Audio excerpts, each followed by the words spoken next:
pièces dangereuses. C'est vraiment étouffant ça.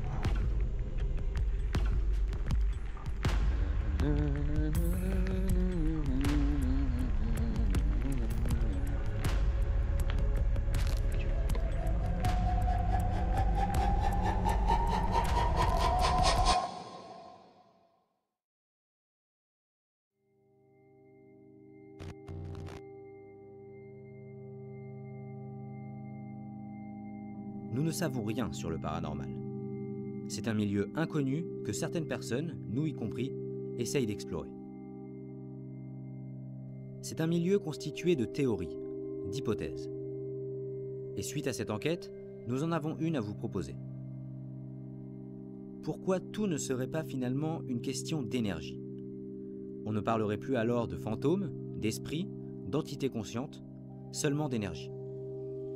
Une énergie qui s'agripperait à un lieu, à un moment dans le temps. Les bruits, les messages qu'on entendrait seraient ceux du passé, résonnant encore aujourd'hui. Les sentiments que l'on ressentirait, les batteries qui s'épuiseraient, seraient dus à cette énergie. Et nous n'affirmerons pas que les phénomènes capturés ce soir-là sont paranormaux. Par contre, nous affirmerons avec conviction qu'une énergie puissante et déroutante émane du carrefour de la résistance.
Bonjour à toutes et à tous.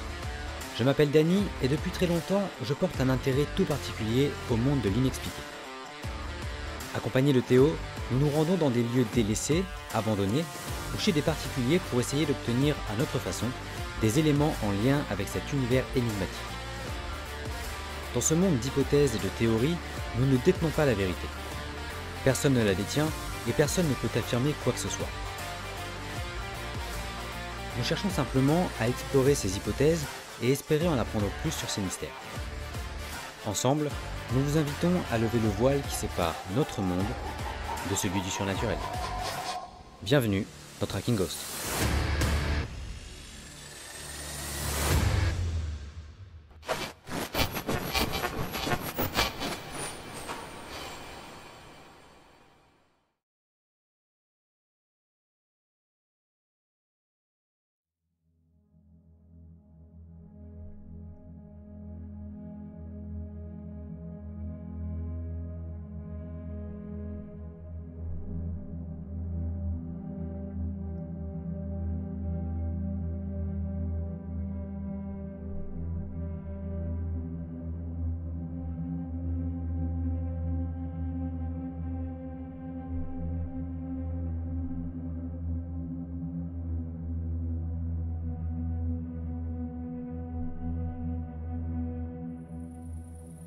Nous avons décidé de revenir ici, au carrefour de la Résistance, car nous avons l'impression qu'on a encore des choses à découvrir. On a l'impression que le lieu a encore des choses à nous dire. Une nouvelle fois, en pleine nuit, nous allons tenter d'entrer en communication avec toutes ces personnes.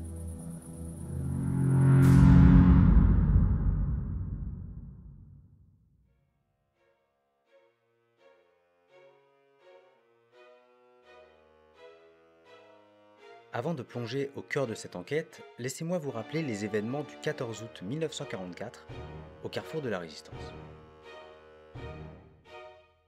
À cette époque-là, et plus précisément en 1942, une nouvelle loi destinée à compenser le manque de main-d'œuvre en Allemagne contraint les Français à se rendre là-bas pour y travailler. Il s'agit du STO, le service du travail obligatoire. Certains vont se plier aux ordres, mais d'autres vont résister et vont refuser de partir. Ces Français, qu'on appelait aussi des réfractaires, trouvaient souvent refuge sur des chantiers forestiers, où ils pouvaient trouver faux papiers et travail. Le carrefour de la Résistance étant justement un chantier forestier dans ces années-là, beaucoup de réfractaires vont s'y retrouver, formant ainsi un maquis, celui de Loris.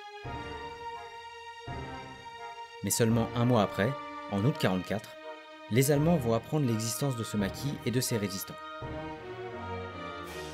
Ils vont alors organiser, à l'aube du 14e jour d'août, une attaque surprise qui fera plus d'une centaine de morts. Certains seront tués par les flammes des maisons incendiées, d'autres seront exécutés en ligne sur le carrefour, et d'autres de quelques balles dans la forêt et ses alentours. Certaines femmes et certains enfants des maquisards trouveront aussi la mort.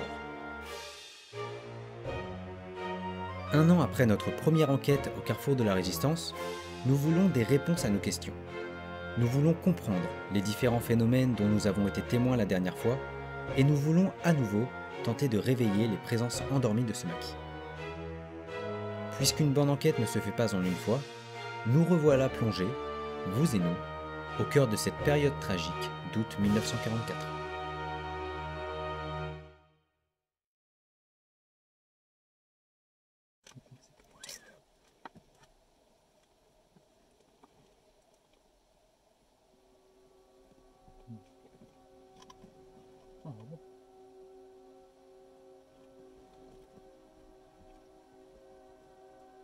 Donc du coup, qu'est-ce qu'on a à retenir pour cette enquête, de l'enquête dernière?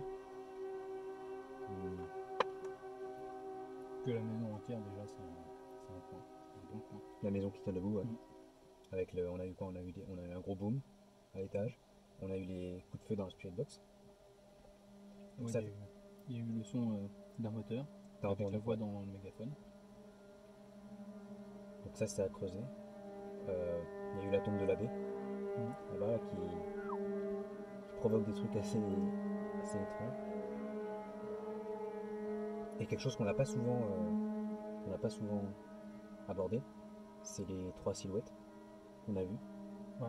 Alors c'était à peu près à ce moment-là de la journée, donc, entre la journée et le crépuscule.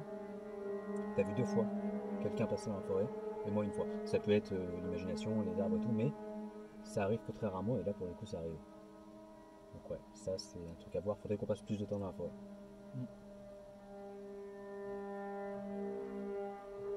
Je crois que c'est à peu près tout. C'est déjà pas mal. C'était le moment fort de la dernière enquête, enfin de notre première enquête, passée ici.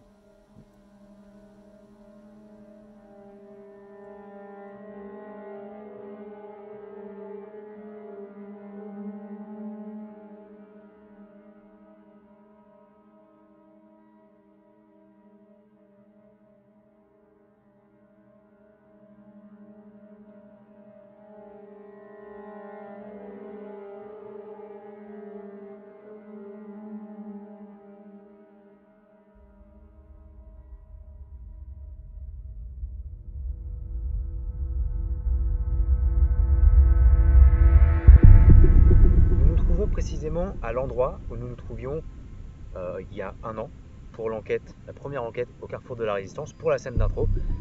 Ce ne sera pas la même enquête évidemment, on vient ici pour approfondir cette première enquête, pour en apprendre plus. Il est 22 h, il fait nuit noire, 10 km/h de vent, 81% d'humidité et 2% de précipitation. Donc normalement, je pense que les conditions climatiques devraient être très bonnes. L'ambiance est considérablement différente, drastiquement différente de la première fois. On était relax la première fois. On va dire que l'atmosphère a changé au fur et à mesure de l'enquête. Cette fois-ci, on n'est pas très bien. Alors je sais pas pour toi, tout à l'heure en tout cas ça n'allait pas bien. Maintenant, comment tu te sens? Un peu stressé pour commencer là. Ouais. Et stressé et excité aussi. C'est ça, bah oui, ça fait un bout de temps qu'on n'a pas enquêté aussi, donc forcément il y a cette envie.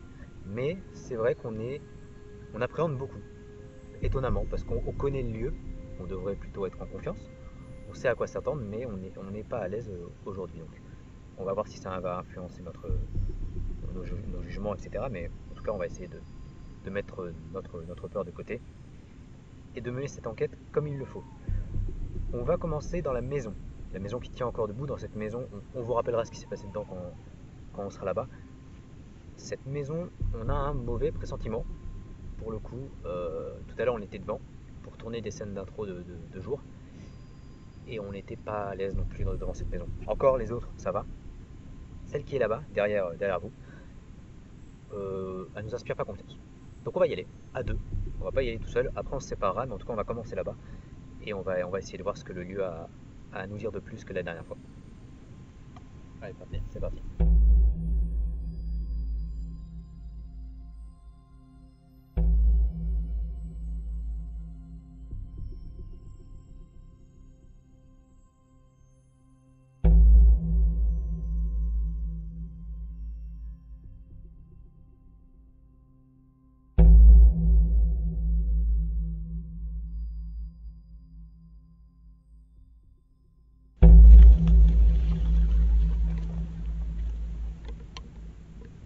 Alors on a essayé tout à l'heure de rentrer un minimum dans la maison pour pas... parce que c'est vraiment cette maison-là qui a quelque chose de spécial, donc on n'a pas voulu rester trop longtemps. Théo est rentré rapidement pour faire un plan, mais c'est tout. C'est cette maison-là qui nous inspire pas confiance. C'est dans cette maison, il y a 74 ans, que des Allemands sont venus, ont récupéré femmes, enfants et résistants français et les ont tout simplement exécutés. Donc cette maison a un lourd passé, tout comme l'entièreté de ce lieu. On va commencer sans appareil électronique, à part les caméras, les enregistreurs et la Spirit Box, mais c'est tout. On va rester assez rudimentaire pour le début de cette enquête et on approfondira au fur et à mesure.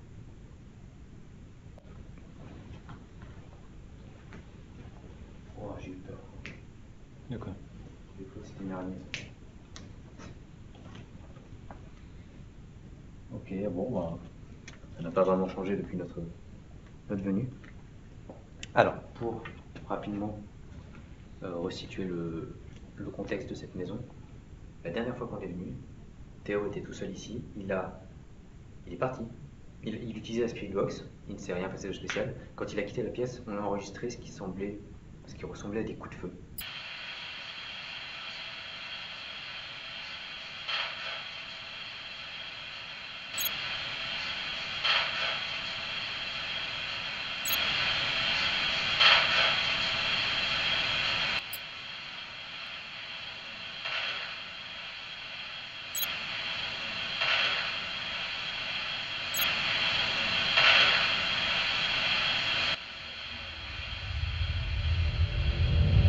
Alors certains ne pensent pas que ça ressemble à des coups de feu, nous en tout cas, on trouve vraiment que ça ressemble à des coups de feu et ça colle avec le lieu. Donc c'est d'autant plus étrange. Et quand on est revenu ici, on a entendu un gros boom en haut. Un gros boom qui ne s'est pas reproduit. Il n'y avait pas non plus de chauve-souris là-haut, il me semble. Elle était en bas. Ouais, oui, elles étaient en bas. Elles étaient en bas. Donc voilà les deux phénomènes qui sont survenus ici. On va voir si ça se reproduit. Bonsoir. Alors peut-être que vous nous connaissez déjà. Nous sommes venus il y a 1 an, ici, dans cette maison, dans la forêt, sur ce maquis finalement. On a essayé de communiquer avec vous, on ignore si on a vraiment réussi à vous parler. En tout cas, on est là pour essayer.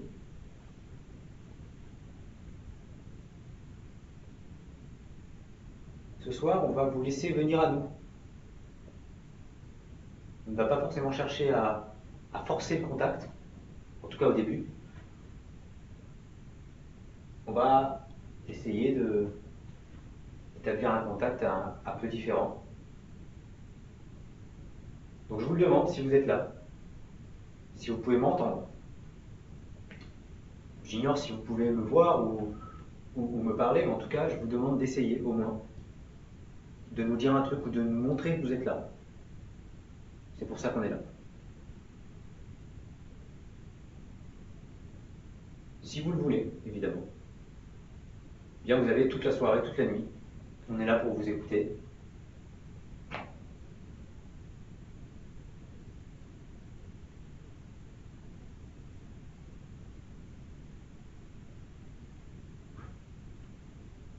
S'il vous plaît, on aimerait vraiment établir un contact avec vous.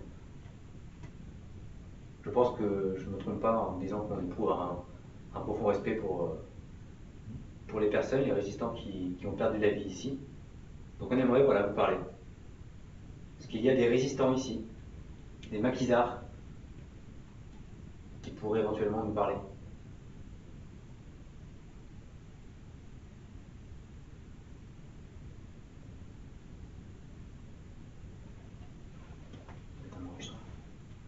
Mais tu veux que je mette le mien?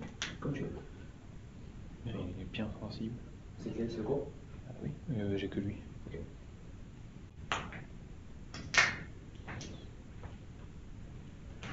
Alors nous avons posé un appareil là-bas. Si vous voulez parler, essayez de parler dedans, vous pouvez.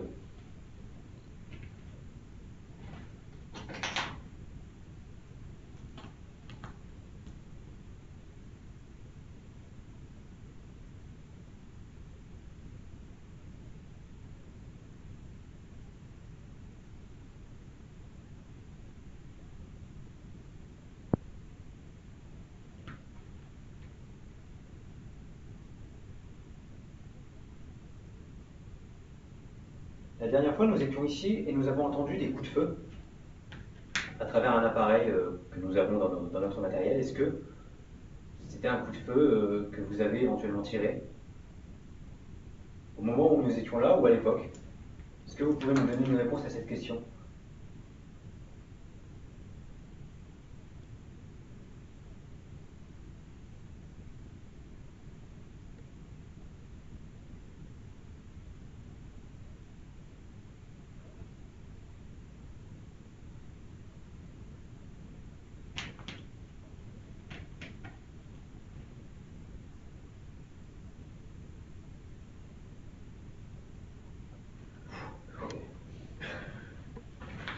Comme d'habitude, hein. Comme d'habitude. C'est un remake de l'épisode 2 de la saison 1. Oui. Dans le tunnel. Ok. Elles sont hautes, non? Hein? Il y en a Risque qu'une, pas- hein. Risque pas de me percuter tête? Ne bouge pas. Je bouge pas. Très bien. Si vous êtes là, dans cette maison avec nous, dans quelle pièce vous vous trouvez?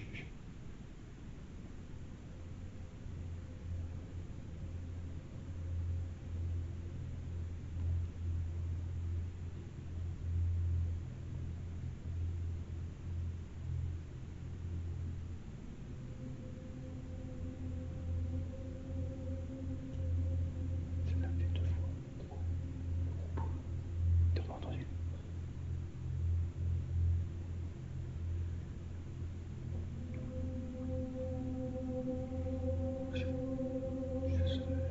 Je sais pas. Mais ça fait un premier boom.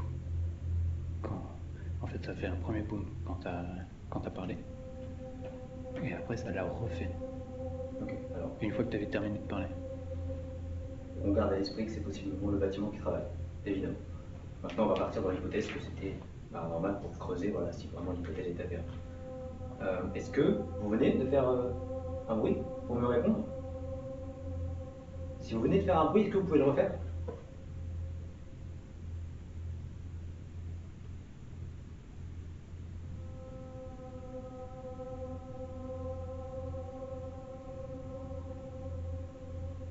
Donc je disais, si vous êtes dans cette pièce, enfin si vous êtes dans cette maison avec nous, peu importe qui vous êtes, et que vous êtes enclin à communiquer avec nous, est-ce que vous pouvez tout simplement faire un bruit dans une des pièces pour qu'on sache dans quelle pièce vous êtes et qu'on puisse s'y rendre et essayer de vous voir, de vous entendre un peu mieux. Voilà, nous sommes actuellement dans la pièce principale, la pièce à l'entrée. Où êtes-vous? Dans quelle pièce êtes-vous? Est-ce que vous pouvez nous le faire comprendre?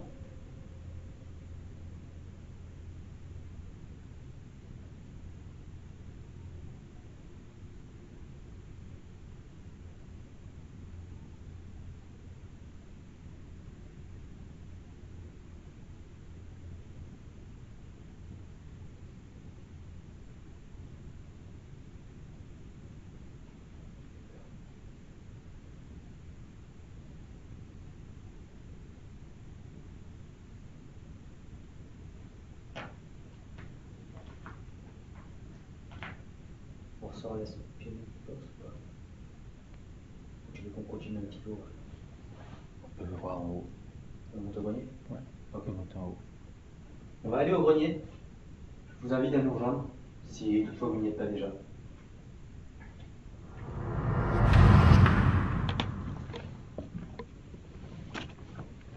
Donc c'est ici que Théo, pendant une séance de Spirit Box, a entendu comme un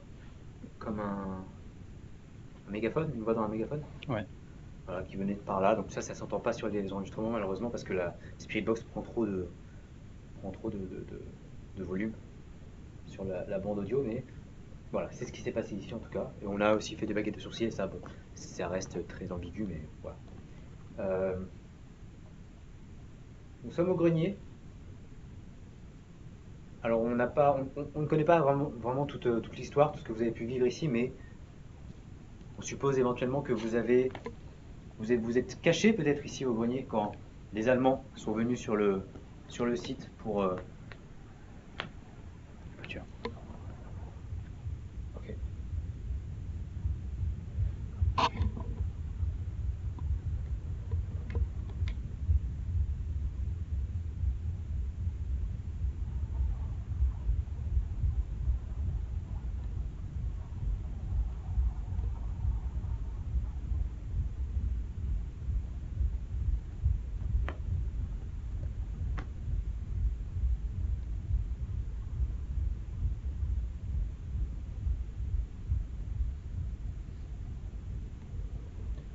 Alors, on a entendu une voiture, on vient de cacher les lumières. Je précise que c'est un lieu qui est ouvert au public, on a tout à fait le droit d'être ici. Maintenant, voilà, on n'a pas envie d'avoir une confrontation ou quoi, c'est un peu gênant. Qu'est-ce qu'il y a? Non, mais oui. Je vois que tu me regardais bizarrement. Non, je dis oui par rapport à ça. Donc, oui, vous êtes peut-être caché ici, quand les Allemands sont arrivés sur le site le 14 août 1944. Qui s'est caché ici? Est-ce qu'on peut avoir votre prénom, votre nom? Comment vous appelez-vous?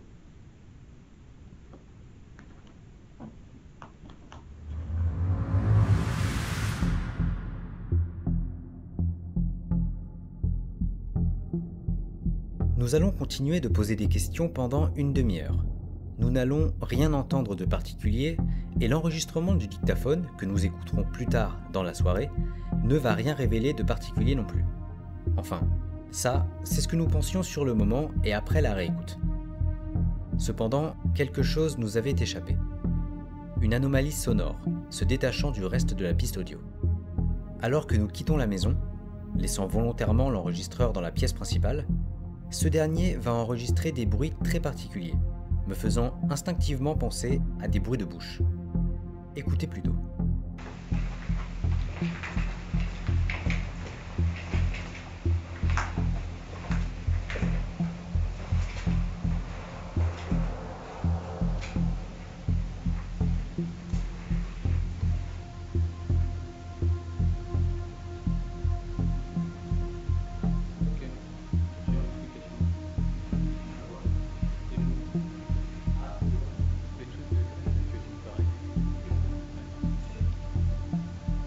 Est-ce que ça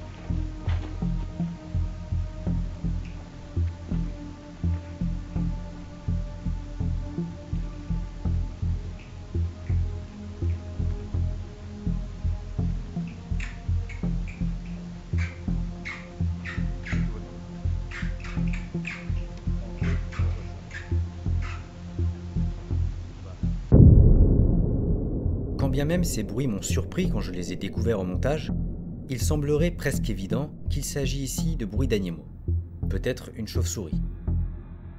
Rationnellement, c'est l'explication que l'on vous propose. Vous l'avez sans doute entendu dans le passage précédent, nous sommes finalement parvenus à trouver une explication logique et solide au sujet des booms entendus par Théo plus tôt dans la soirée. Il s'agit en réalité d'un canon anti-grêle, situé non loin du carrefour, qui émet une onde de choc de façon régulière afin de protéger les exploitations agricoles. Désormais, pour le reste de l'enquête, si un gros bruit sourd retentit, nous connaissons sa provenance. Nous nous rendons désormais au monument aux morts. Nous avons laissé la Spirit Box tourner dans la maison et nous nous sommes éloignés afin de recréer la configuration exacte dans laquelle nous avons enregistré les potentiels coups de feu. Nous espérons ainsi pouvoir les entendre à nouveau.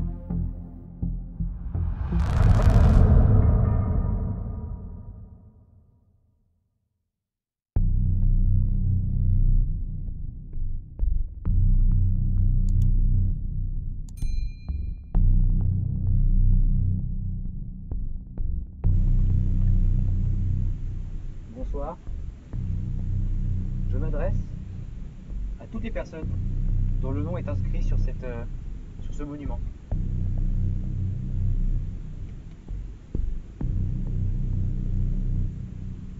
Nous aimerions ce soir vous parler, pouvoir en apprendre plus sur votre histoire, sur ce que vous avez pu vivre ici. C'est pour ça que nous sommes là. Je vous invite à nous rejoindre ici, ou quand on ira se promener vers les cénotaphes. Je vous invite à nous rejoindre et à essayer de communiquer avec nous. C'est tout ce qu'on vous demande ce soir.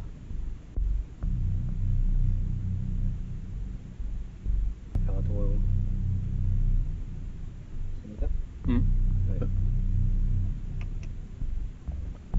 Putain, on a pas rouge. Ouais. Donc là, on va vers la tombe. Le cénotaphe de l'abbé.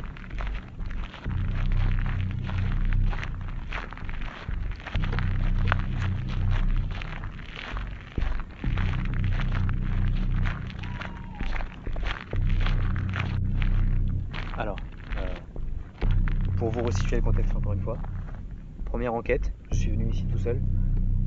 J'ai été pris d'une panique assez rare. J'ai jamais eu réellement peur comme ça en enquête. Peur au point de devoir partir. Oh la vache, putain, il fait chaud d'un coup. Il y a une odeur de poulet. Tu sens pas? Non.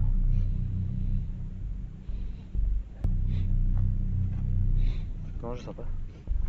Il y a un courant d'air chaud là. Oui, ça par En contre, plus. oui. Par contre, il fait très... Oui, là, il fait chaud. Il fait chaud, hein? Oui.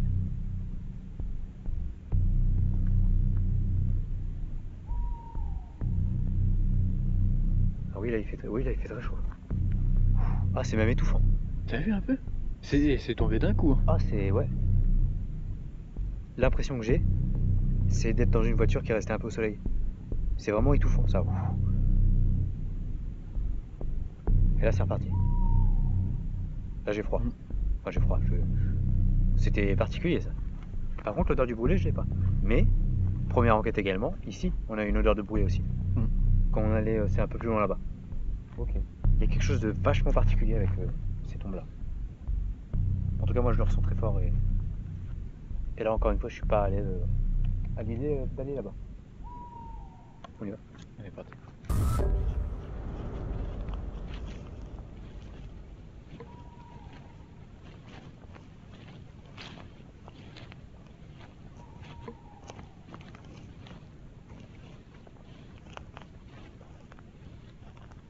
Bonsoir, monsieur l'abbé. L'abbé Thomas. On est venu là, il y a un an ici. Je ne sais pas si ce que j'ai ressenti à votre cénotaphe était vous qui essayez éventuellement de me faire passer un message, je ne sais pas. En tout cas, me retrouver là devant votre cénotaphe, ça me fait quelque chose. Est-ce que c'est vous qui provoquez ça?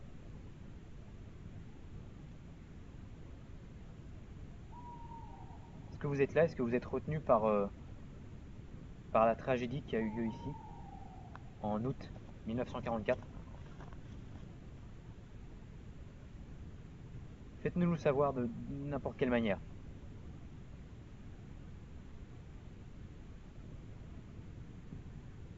Voilà. Ce bruit-là que vous avez sûrement entendu cette fois-ci. Encore. Je ne me rappelle plus du nom, mais bon, faut pas se méprendre, c'est tout à fait normal.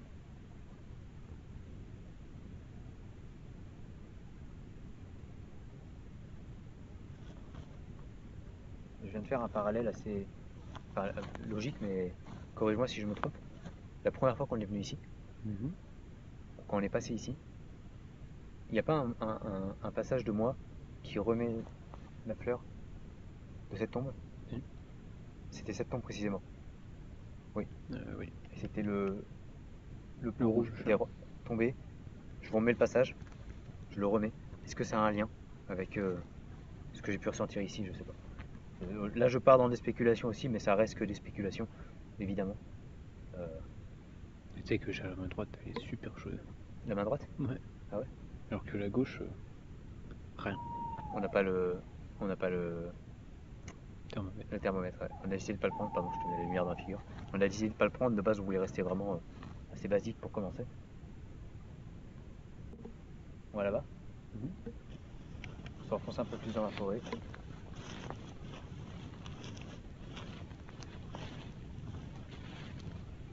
Ah, ça fait vraiment, ouais, ça fait vraiment guerre.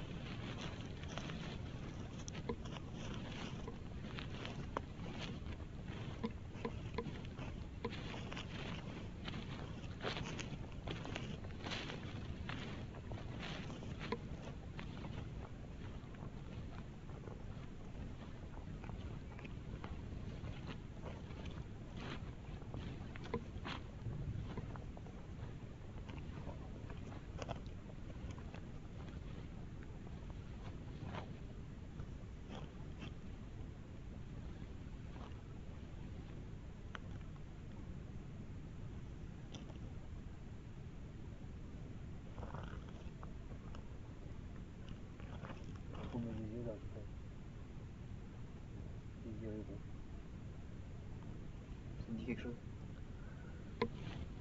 Pourquoi Désiré Gros, ça me dit quelque chose? Ça te parle pas?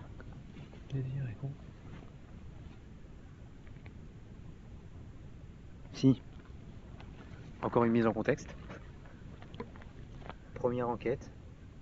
On a fait le pendule par-dessus des lettres, comme une espèce de feuille que j'avais fait avec ABCD, etc. Et le pendule s'était beaucoup agité sur le D et le G. Et quand on a été au monument, Bah oui. la seule personne dont les initiales étaient G et D, c'était Monsieur Désiré Gros. Je me rappelle, on a fini là-dessus. Beaucoup de fluctuations au niveau du D et beaucoup de fluctuations au niveau du G. Et on vient de remarquer sur la liste des fusillés que nous avons ici un Gros Désiré. Donc les initiales DG, c'est le seul parmi tous ceux qui ont perdu la vie ici qui porte ces initiales. Alors est-ce que c'est une coïncidence? Est-ce que ça n'en est pas une? Ça, on peut pas réellement avoir de réponse à ce niveau-là. Mais on trouvait ça important de vous en faire part. Son cénotaphe est ici. Ok. Est-ce que vous êtes là, monsieur Grou? Désiré?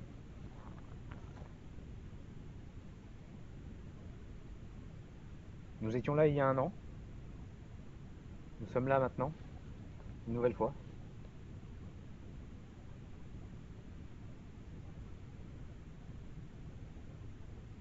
Maxime Renaud. Jean Goy.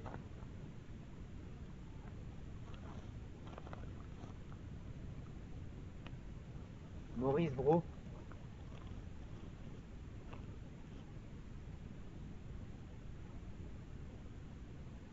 J'ai pas des yeux assez bons pour vous lire. Mon excuse.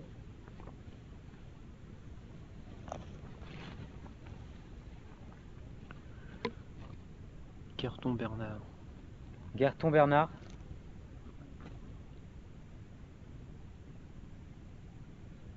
Pierre Grehin.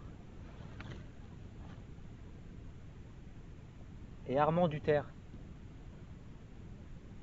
Est-ce que vous êtes là avec nous ce soir?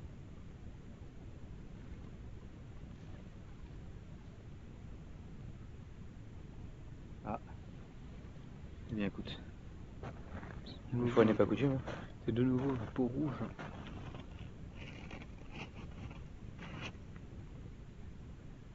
Maurice Bro.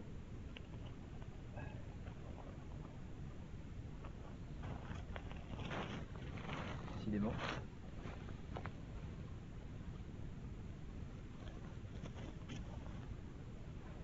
Qu'est-ce qu'il y a? C'est quoi le truc blanc qu'on voit? C'est la barrière. Ah d'accord. Truc réfléchissante la barrière. Bon.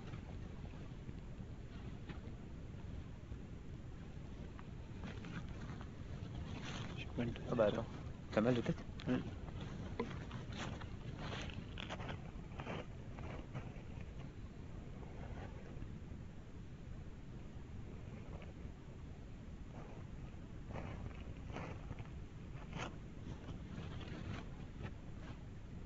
Que des peaux rouges qui tombent.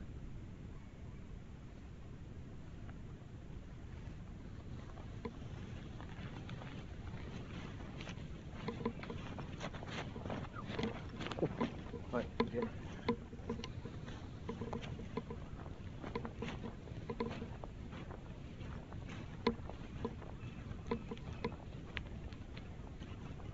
On fait un tour, voilà, comme je vous l'ai dit, on fait un tour, on interpelle les personnes. Tu peux me laisser parler?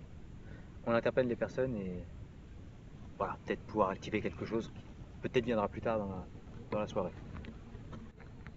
Donc voilà, les bruits, les coups de feu potentiels qu'on a enregistrés dans la Spirit Box il y a un an, soit c'est des coups de feu, genre des bruits résiduels de l'époque qui résonnent encore dans le présent, soit c'est une porte qui a claqué ou un boom, mais on a vraiment l'impression que ça sort de la Spirit Box, soit c'est peut-être un saut de fréquence, quoi, une genre d'interférence.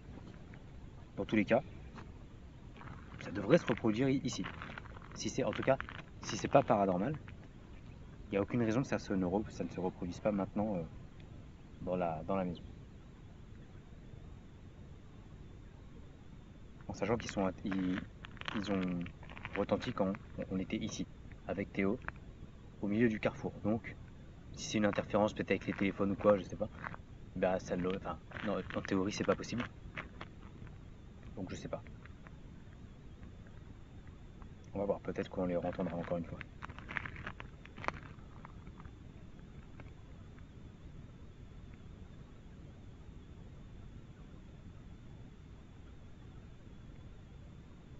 Je vois pas rationnellement ce que ça peut être d'autre.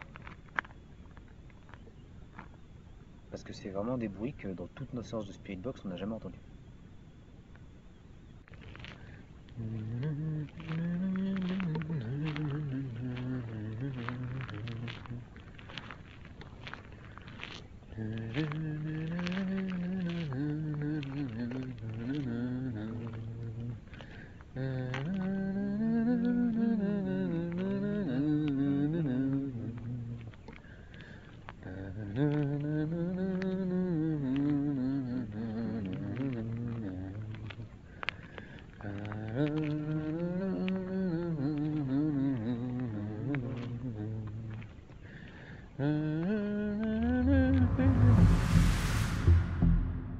Après avoir fredonné le chant des partisans autour du carrefour dans l'optique de possiblement réveiller les âmes et esprits qui pourraient reposer ici, nous retournons à la maison pour éteindre la Spirit Box.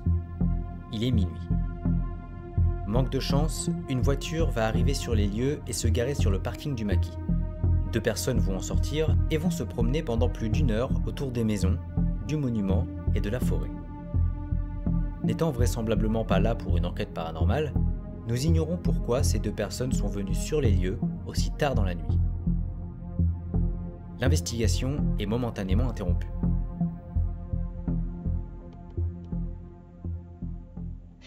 Bah oui. Donc, nous avons réécouté l'entièreté des enregistrements qu'on a fait, donc ceux de la séance de PVE quand on est monté au grenier, etc., et ceux de la Spirit Box quand on l'a laissé dans la maison et qu'on est reparti. Elle n'a rien enregistré de suspect Elle n'a pas enregistré de coup de feu, ou alors en tout cas de bruit semblable au coup de feu à ceux qu'on a enregistrés lors de la première nuit ici. On avait vraiment mis la Spirit Box dans les mêmes conditions que la première fois. C'est pour ça qu'on est ici, c'est pour obtenir des réponses à ce qui s'est passé lors de la première fois. Donc on a reproduit exactement la même situation. On a fait la contre-enquête, quoi. Mais pour le coup, on n'a pas entendu de coup de feu. Donc d'un côté, c'est suspect. D'un côté, ça ne l'est pas. On n'a pas vraiment de. En fait, ça nous avance pas forcément. Ça nous aurait avancé si on avait entendu les coups de feu. Là, on aurait pu creuser. Pour le coup, on n'a rien entendu, on n'a rien enregistré. Donc, le phénomène de la première fois reste un phénomène unique pour l'instant, auquel on n'a pas encore de réponse. Les randonneurs, il est minuit et demi. Les randonneurs sont toujours en train de faire leur petite balade. Donc, on ne sait pas trop ce qu'on fait. On va voir. On va pas arrêter l'enquête, évidemment. Mais on aimerait bien qu'ils partent. Ce serait bien. Voilà, c'est un peu dérangeant, quoi. Donc on va voir, on va attendre qu'ils partent et on va reprendre juste après avec plus de matériel. Peut-être se séparer, on va approfondir pour cette partie finale d'enquête.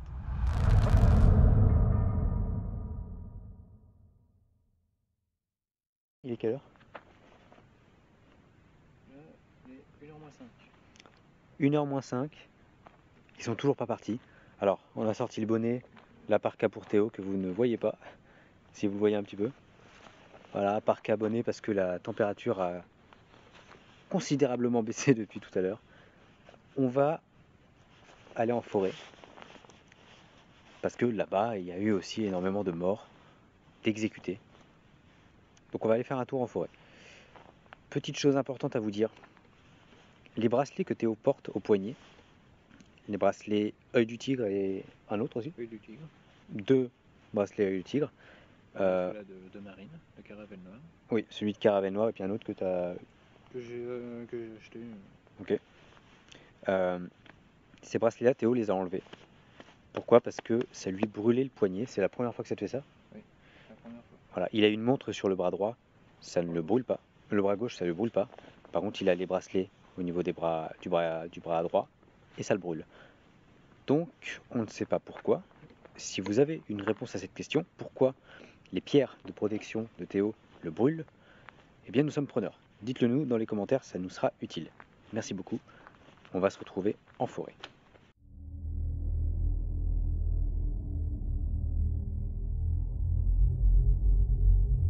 Nous allons marcher dans la forêt pendant de longues minutes.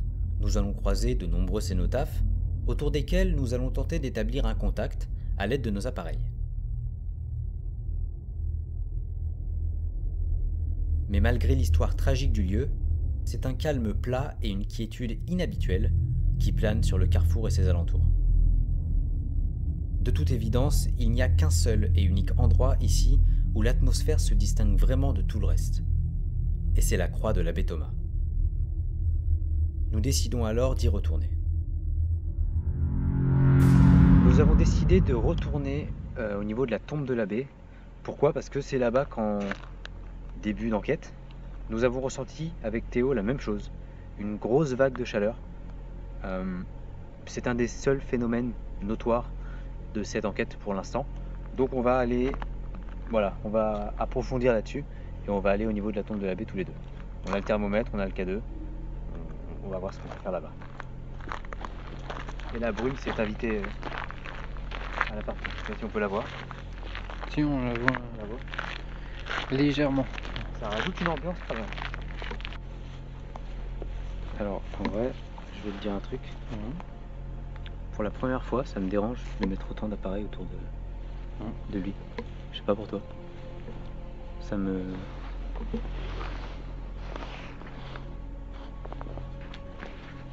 On a énormément d'outils qu'on aimerait utiliser pour essayer de vous parler. Maintenant, je dois admettre être un peu gêné à l'idée de poser tout ça à côté de vous et attendre que vous essayiez de vous manifester. Est-ce que vous pouvez essayer de nous parler? Nous dire un mot, un message?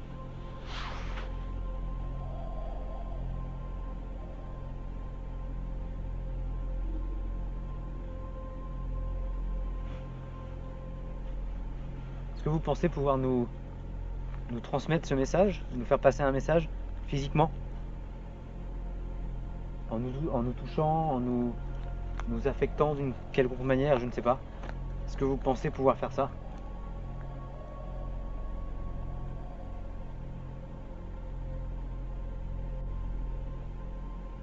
Est-ce vous tout à l'heure qui nous a croisés aux abords du sentier? Nous avons senti une forte chaleur nous traverser, nous étouffer presque. Est-ce que c'était vous? Si c'était vous, est-ce que vous pouvez le refaire éventuellement?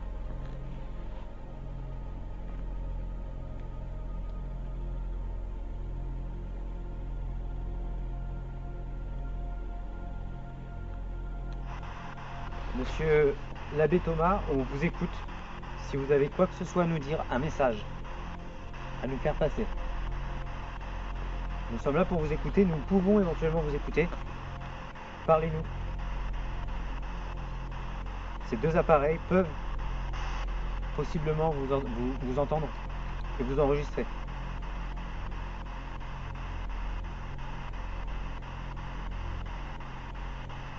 Pourquoi êtes-vous en marge des autres?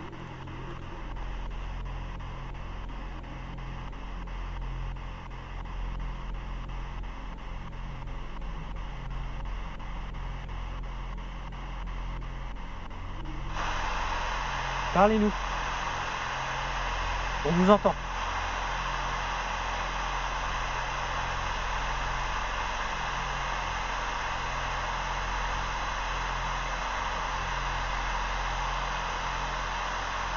Êtes-vous capable de refaire ce courant d'air chaud que nous avons ressenti plus tôt?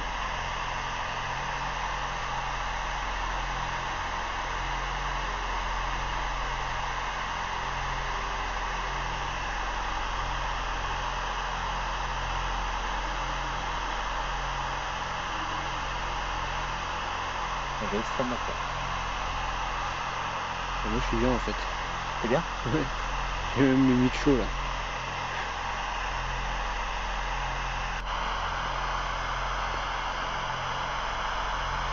Toutes ces sensations que je ressens spécifiquement autour de votre proie, est-ce que c'est vous? Dites-nous simplement ça. Est-ce que c'est vous qui provoquez toutes ces sensations? Oui ou non?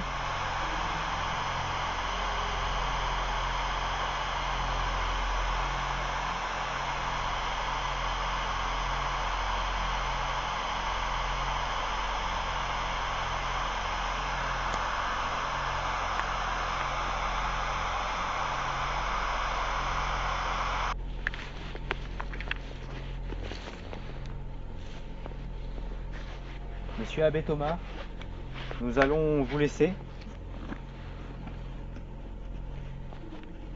Encore une fois, on s'excuse si toutefois on vous a dérangé.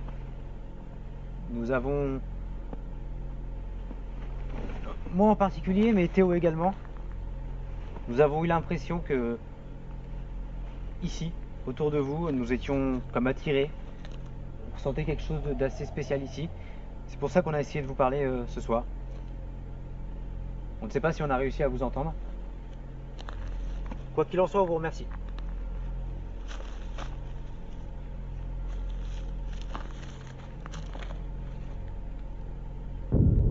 Alors, on rallume la caméra en urgence. Parce qu'on n'était pas en train de filmer, on était justement en train de parler de ce qui s'est passé au niveau de l'abbé, de l'abbé Thomas. On parlait du fait qu'on ne ressentait pas grand chose, que c'était refermé. Et on est, alors vous n'allez pas vraiment voir avec l'infrarouge, la tombe de l'abbé est là-bas. Et nous on revient au niveau du carrefour. Et pile à cet endroit-là, vraiment on était tous les deux au milieu du sentier, une vague de chaleur qui arrive en pleine face, qui est repartie par là, vers la baie. Et vraiment ça a duré comme si c'était de passage. Alors, les experts, parce que nous on n'est pas experts, est-ce que c'est possible qu'il y ait un courant d'air chaud qui vienne comme ça, de nulle part, alors qu'il fait très froid? Ah, vous voyez là, il fait 10 degrés, la buée qui sort de notre bouche avec de la brume, etc. Donc voilà, comment expliquer ce courant d'air chaud qui survient de nulle part et qui passe, le même qu'on a ressenti tout à l'heure, le même, c'est exactement sur ce sentier-là, hein, les deux qu'on a ressentis. Ouais, là-bas c'était au niveau de la... Ouais, c'est vrai que là-bas c'est resté plus longtemps que là. Là c'est vraiment, c'est arrivé comme une vague sur nous. Ouais, c'est ça. Donc dites-nous si vous avez la réponse à cette question. Ça nous intéresse, on est perplexe, on sait pas trop quoi en penser. On recoupe la caméra. On va voir ce qu'on fait, si on arrête, si on continue. On va en discuter et on rallume dès qu'il se passe quelque chose de notable et de remarquable. Alors on est posé, on attend un peu, on se détend. Et j'étais en train de réfléchir à tout ce qui vient de se passer. Et je me dis peut-être que depuis le début on fait fausse route. Qu'on peut pas forcément communiquer avec les personnes décédées en les entendant ou en les voyant ou quoi. Peut-être que tout se manifeste finalement avec comme là, une vague de chaleur, un sentiment de lieu très, très puissant en énergie. Peut-être que c'est tout simplement ça. Et c'est pas autre chose, que faut pas chercher plus loin à se dire on peut les voir, on peut les entendre, on peut avoir une conversation avec eux. Ça se trouve, on ne peut juste pas, ça se trouve, ils peuvent juste se manifester de cette façon de façon physique, mais pas comme on pourrait l'imaginer. Voilà, je me pose cette question. Je sais pas. Il est où Théo? Il est là. Il a l'air un peu crevé. Je me trompe? Un peu, ouais.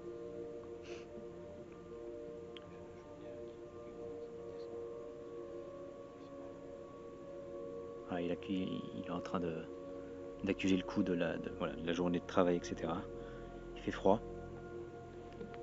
On peut pas dire que l'enquête, la soirée a été très stimulante pour le coup. À part les deux fois où on a eu cette vague de chaleur et les personnes qui nous ont fait un petit coup de flip en venant sur les lieux.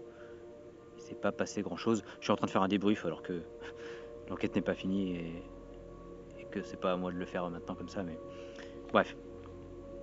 Ça fait du bien de parler un peu. Bon. Je vais éteindre. On va se plonger dans le noir. Enfin, le noir. On a la lumière de la lune qui nous éclaire bien et qui éclaire bien le carrefour de la Résistance. Je coupe. Et on revient vers vous plus tard. Encore.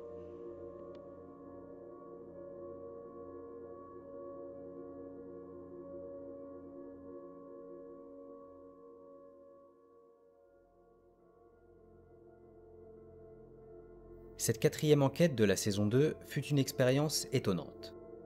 Étonnante par le contraste, la différence entre cette deuxième nuit au carrefour de la Résistance et la première.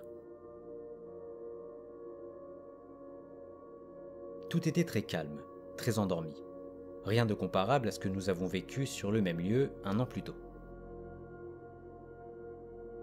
La vérité, c'est que les enquêtes paranormales, telles qu'on les connaît, se basent sur l'abstrait, l'inconnu et l'impromptu. On ne sait jamais si l'on va réussir à établir un contact, à enregistrer quoi que ce soit, et quand bien même nous parvenons à capter un potentiel phénomène, rien ne nous assure qu'il est véritablement paranormal.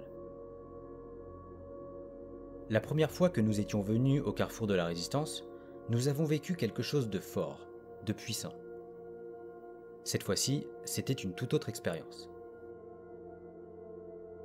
Alors, il y a eu ces courants de chaleur, soudains et inattendus, mais encore une fois, est-ce paranormal? Je pense que la conclusion que j'ai faite il y a quelques minutes, assis au milieu du carrefour, résume ce qu'on peut tirer de cette nuit d'investigation. Ne faudrait-il pas chercher autre chose? Autre part? Autrement?